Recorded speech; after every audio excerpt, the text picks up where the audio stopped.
Hey, Ag Teacher Thoughts here. This is our Stella d'Oro cross.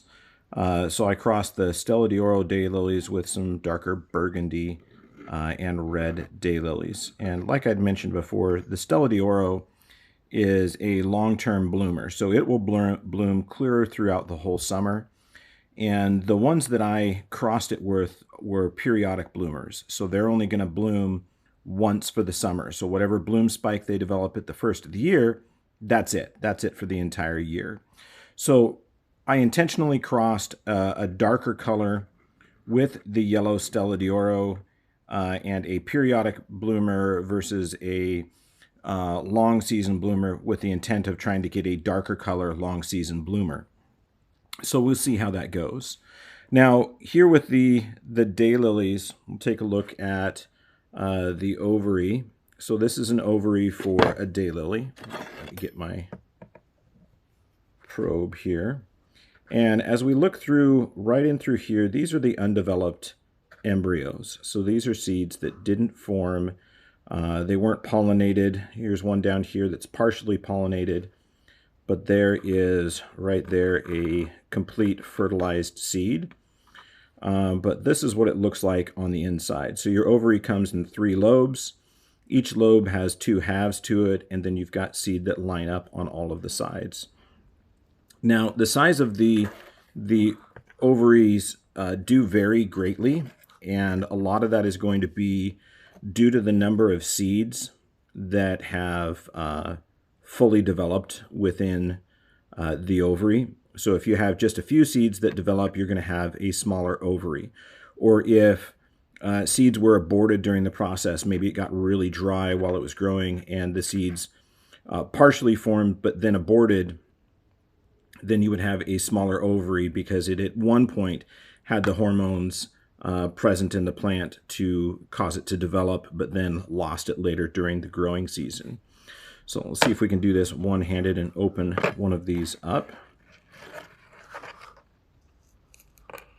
Okay, I'm just going to go ahead and peel that back. And you can see here how the seeds are packed in there. These are black seeds, so it does make it a little bit harder, but the seeds are irregularly shaped. There's one right there. Move this out of the way. So relatively teardrop shaped, but if you look at them real close, they've kind of got a wrinkly, almost like a little raisin appearance to them. They are also, oh, that was perfect. I moved it. Yeah, you can kind of see the hints that it's a little raisiny in the appearance there. But these are the tiny black seeds. They're going to blend into the gravels really well, or the soil particles, so they're going to be harder for an animal to see visually. But as we know, rodents don't rely on things visually. They go off by scent, so there is still a chance that these can be eaten in the soil by a rodent or other animal that's looking for them. Birds will probably miss it. Birds are really basically set on sight. But this is a whole selection of these. Now, I didn't remove the stamens from the rest of the daylily blossoms there, so there is a chance that these could have been pollinated from the other nearby Stella d'Oro, so we may get some that don't come through as a cross. But I'm hoping a significant number of these are actually crosses, and we'll get to see something unique.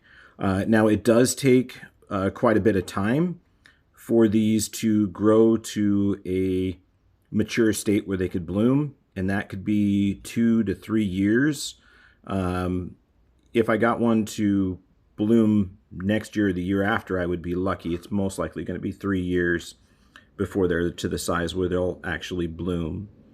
But that's what it looks like when you cross daylilies. And I've got a bunch of these to go through, and I'm just going to bag them up. The other thing that we'll need to do is we'll need to run them through a stratification process. And the stratification process is where you run them through a cold treatment. So they'll need 10 weeks of cold treatment with temperatures down to 32 degrees, but not frozen. There's a couple of ways I could do this. I could do it naturally by putting them into a metal container and setting them in our storage shed, and then running them from basically October through December before it really gets super cold out here, and then bring them inside so that it gives that plant a cold treatment.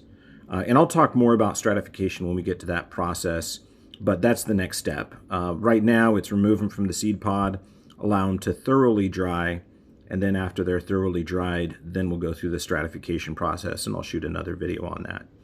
But that is our daylily seed. So if we can zoom in on that, and that is what they look like when they come out of the pods. Hope that was informative. Ag Teacher Thoughts out.